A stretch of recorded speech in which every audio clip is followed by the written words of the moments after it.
Aí galera, tranquilo, na boa. Tem alguns temas que eles não morrem, eles estão sempre por aí.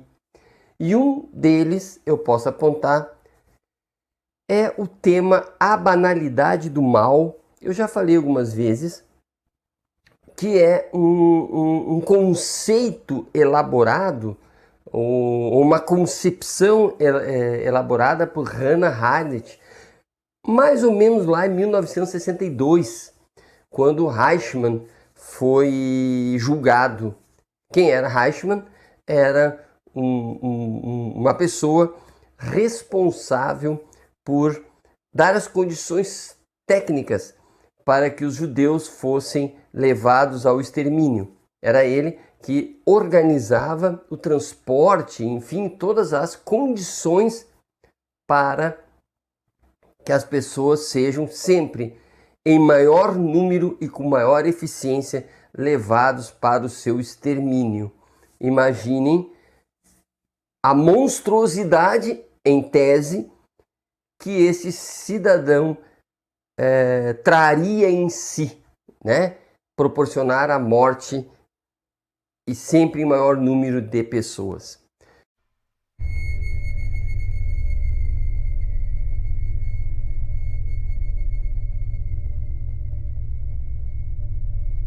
Adolf foi um sujeito normal. Era militar graduado e exercia funções burocráticas numa companhia ferroviária. Era um sujeito metódico, pontual em seus horários, cumpridor de suas obrigações, sociável, pai de família e considerado competente. Adolf adaptou-se às rotinas de sua vida militar, sujeitou-se aos ditames de seu regimento até para casar-se. Só se casou após a aprovação de sua noiva por seus superiores, porque ela era de uma nacionalidade diferente da dele.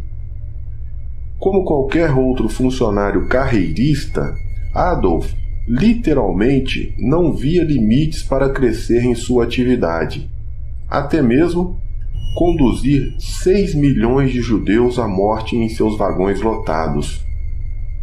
Quem foi Adolf? Seu nome completo era Adolf Eichmann, o homem que organizava os trens que evacuavam as cidades dominadas pelos nazistas na Segunda Guerra Mundial. Pois bem, ele foi julgado. E a Hannah Arendt foi lá, né, e assistiu, porque ela esperava, acredito eu, encontrar o mal personificado em uma única pessoa. Pois bem, o que ela encontrou? Ela encontrou uma pessoa extremamente burocrática, extremamente organizada, um cidadão de bem, comum, tranquilo, que alegava em sua defesa que ele cumpria ordens, que ele tinha uma vida normal, tinha famílias, era um sujeito tranquilo, que ia para o trabalho, organizava as coisas e organizava muito bem, obrigado, e o resultado era muito bom, obrigado, recebia elogios e, portanto, ele não praticou nada de errado, porque ele era um obedecedor. Percebem? A banalidade do mal, portanto, seria basicamente a ausência de reflexão, a ausência de sentimentos, a obediência absoluta a ponto da pessoa fazer coisas sem refletir sobre elas, sobre as consequências. Seriam quase que ações não motivadas. Eu faço porque sempre fiz. Ou faço porque todas as pessoas fazem. As pessoas que praticam o mal dessa maneira banal não são criaturas extraterrenas.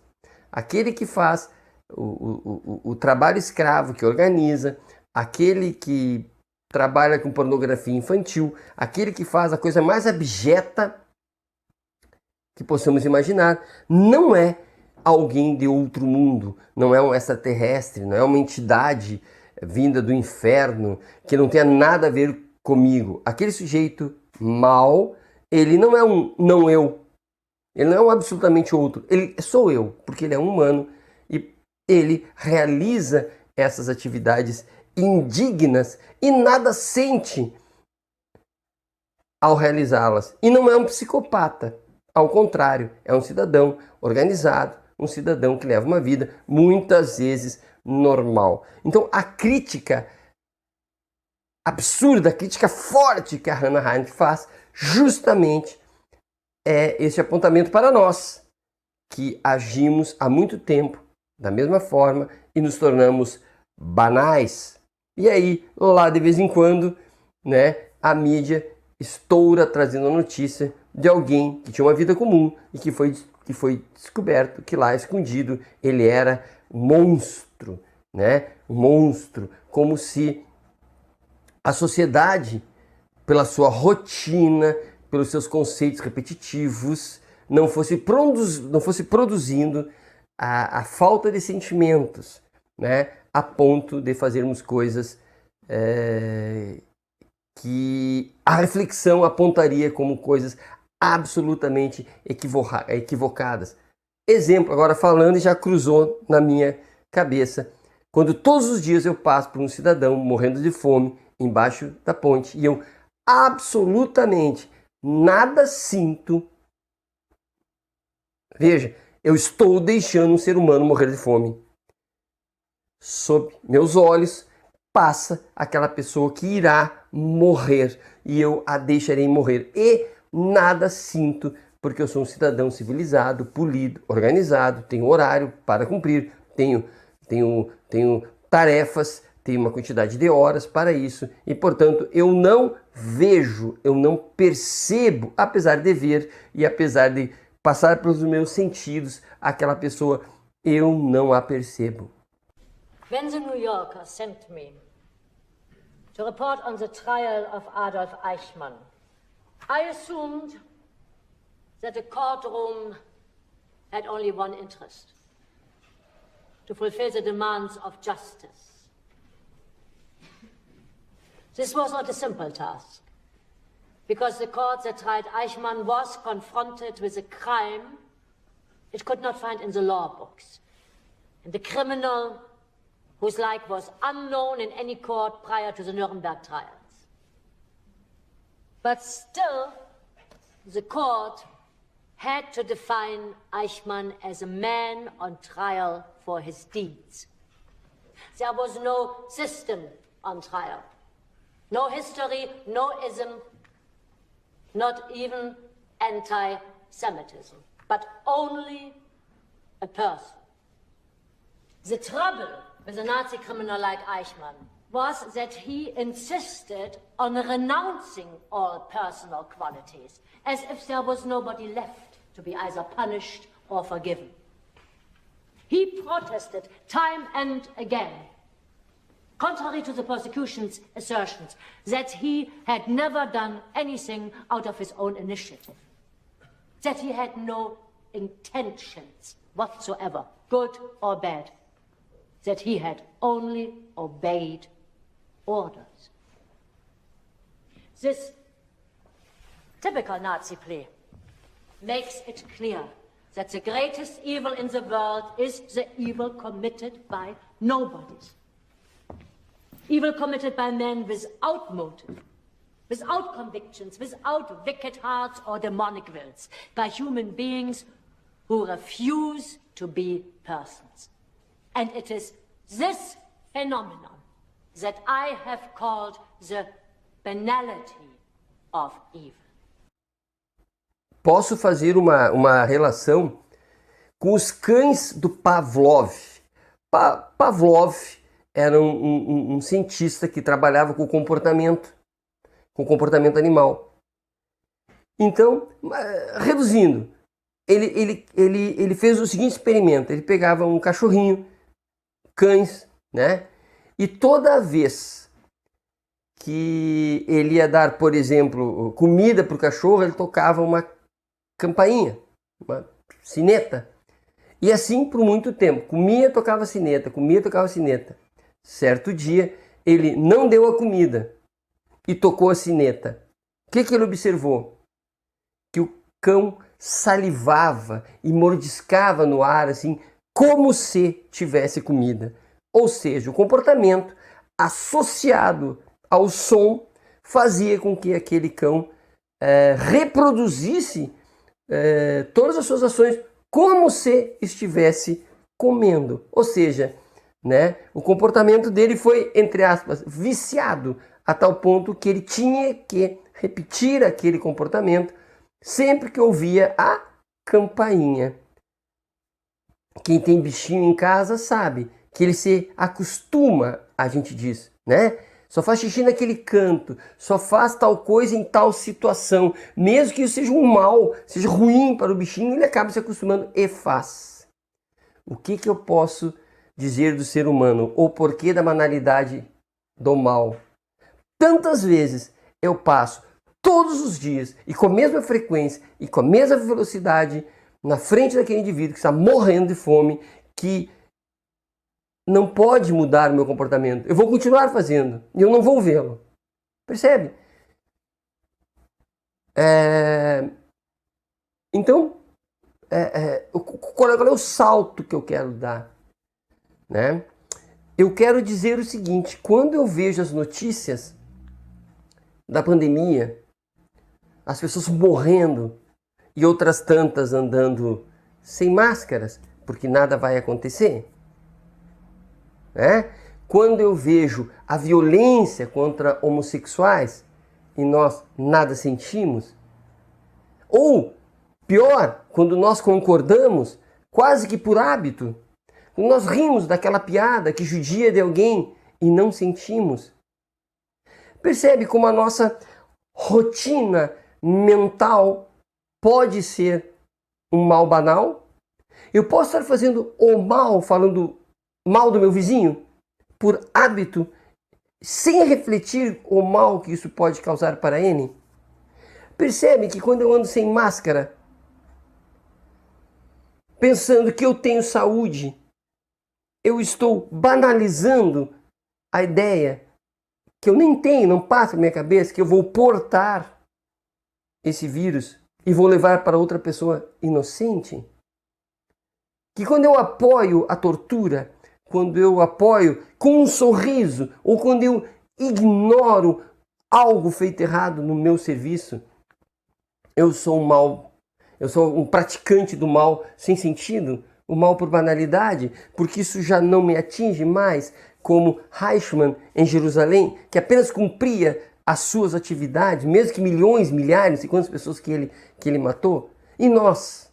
Percebe que não é um moralismo, é uma questão filosófica envolvida. É uma questão de behaviorismo, é a questão do cão do Pavlov, chamado de behaviorismo, né? É a questão daquela repetição em que nós somos chamados à obediência, né? Somos chamados à obediência, a obedecer ao patrão, a obedecer à rotina, a obedecer ao preconceito, aonde é dito que a obediência é virtuoso, a obediência é virtuosa, eu uso a roupa que todo mundo usa, eu apoio quem todo mundo apoia, sem nem pensar nisso e sem perceber que muitas vezes a obediência, que parece ser uma virtude, acaba levando ao sofrimento do outro. E nós nem percebemos. E se fôssemos julgados, como foi feito com Eichmann, né, talvez a gente fosse condenado. Imagine o mendigo que morreu de fome na frente do meu condomínio, eu vou ser julgado por omissão de socorro? E eu vou dizer, mas o que eu tenho a ver com isso? Eu usava pelo indivíduo, mas nem eu via, porque eu tinha que ir para o trabalho.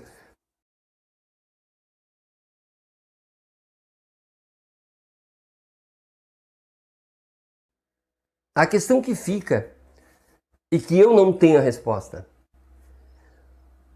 o mal banal, ou a banalidade do mal, esse que eu sofro, melhor, esse que eu sou agente, esse mal que eu faço por banalização das coisas ruins, ele é coletivo ou ele é individual? Veja, se eu pensar que esse mal é coletivo, todos praticam, portanto eu não tenho culpa, eu não tenho responsabilidade, então eu sou absolvido. Agora, se eu pensar que só é coletivo porque eu concordo, eu devo ser julgado e condenado. Percebe? Se o coletivo existe porque eu ignoro o mal, eu pratico, portanto, né? Eu tenho extrema responsabilidade. Mas se eu disser que não, eu sou apenas vítima do sistema, o sistema é maior do que eu, e eu não sou nada nesse sistema, eu sou um zero nesse sistema. É o sistema que manda, é a rotina que manda, é o behaviorismo, ou seja, eu vou fazer sempre a mesma coisa, no mesmo dia, no mesmo lugar, porque sempre foi assim. Então eu me absolvo, eu sou inocente, né? Será? E encerrando este vídeo, a banalidade do mal quer apontar para a nossa banalidade, para o tanto que aceitamos atitudes que provocam o mal e, portanto, fazemos o mal. Quero apontar para que a rotina está nos insensibilizando e que a nossa crença na nossa impotência está criando tudo isso de ruim que nós estamos vendo por aí. Como assim crença na nossa impotência? Porque eu acho que eu posso nada, eu obedeço em tudo. Como eu creio que não posso criticar, eu aceito tudo. Como eu creio que todos são maiores e mais fortes, e o sistema é tão maior, tão mais forte que eu nada posso. E então, eu ajo como Eichmann, faço muito bem o meu serviço, as minhas atividades, e aí eu acabo deixando que o mal prevaleça, domine, e depois, no final do dia, eu durmo tranquilo, com certeza que não serei julgado nunca. Abraço e até a próxima.